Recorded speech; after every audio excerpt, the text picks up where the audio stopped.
Assalamualaikum warahmatullahi wabarakatuh. Halo teman-teman semua, gimana kabarnya? Baik kan? Pada hari ini saya ingin menayangkan presentasi yang telah saya buat dengan tema perkembangan teknologi mobile.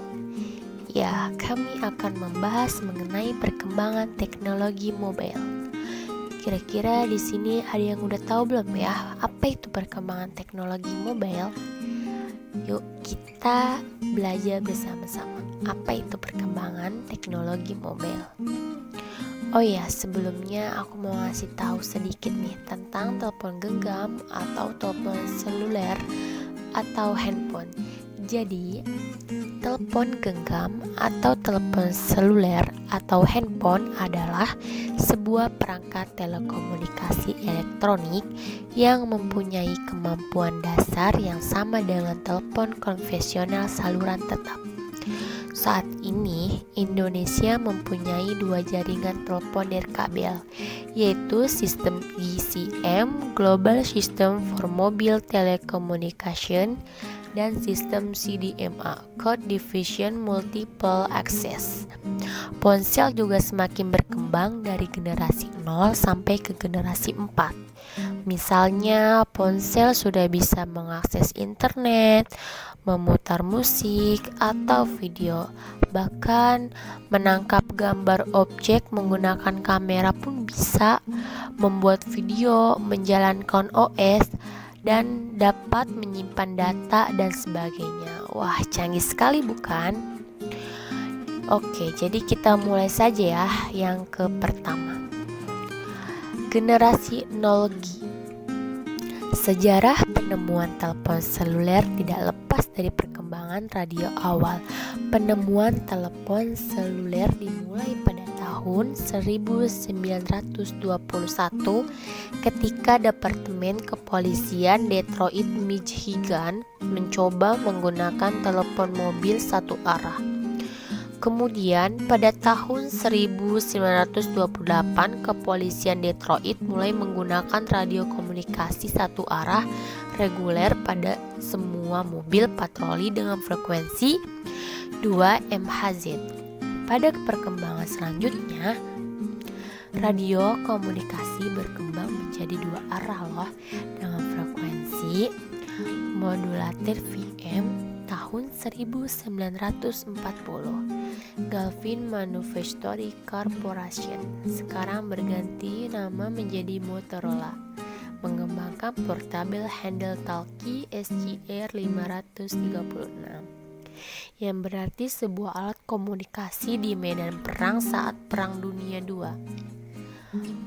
Masa ini merupakan generasi 0 telepon seluler atau 0G, di mana telepon seluler mulai diperkenalkan setelah mengeluarkan SCR 536. Oh ya, di sini juga ada kelemahan sistem generasi 0G loh. Kelemahan sistem ini adalah masalah pada jaringan kongesti yang kemudian memunculkan usaha-usaha untuk mengganti sistem ini. Generasi 0G diakhiri dengan penemuan konsep yang modern oleh insinyur-insinyur dari Bell Labs pada tahun 1947. Nah, yang kedua, generasi 1G.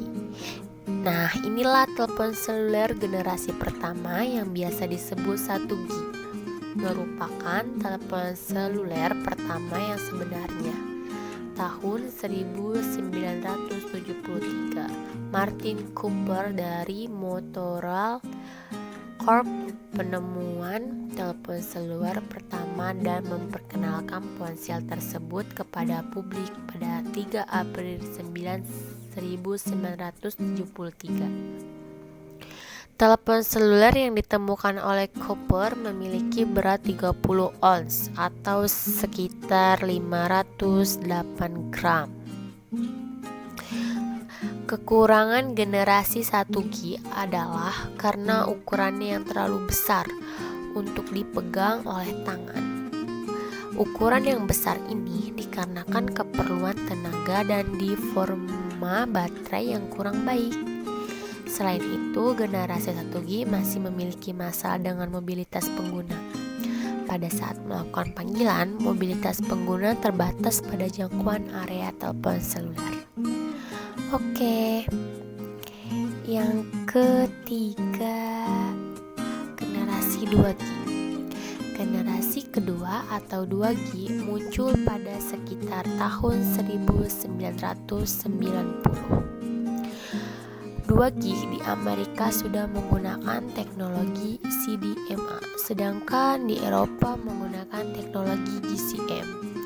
GSM menggunakan frekuensi standar 900 MHz dan frekuensi 1800 MHz. GSM memiliki kapasitas pelanggan yang lebih besar.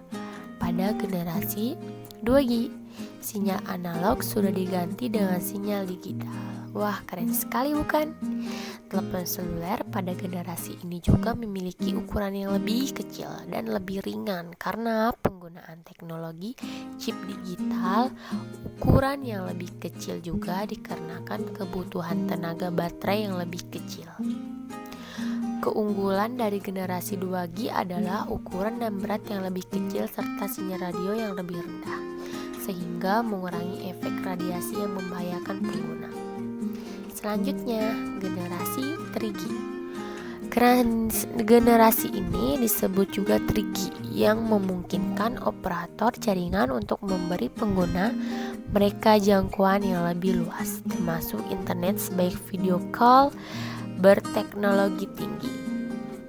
Dalam 3G terdapat 3 standar untuk dunia telekomunikasi, yaitu Enhanced Data Rates 4GSM, Evolution, EDG, Wideband, CDMA, dan CDMA 2000. Kelemahan dari generasi 3G ini adalah biaya yang relatif lebih tinggi dan kurangnya cakupan jaringan karena masih barunya teknologi ini. Selanjutnya, generasi 4G.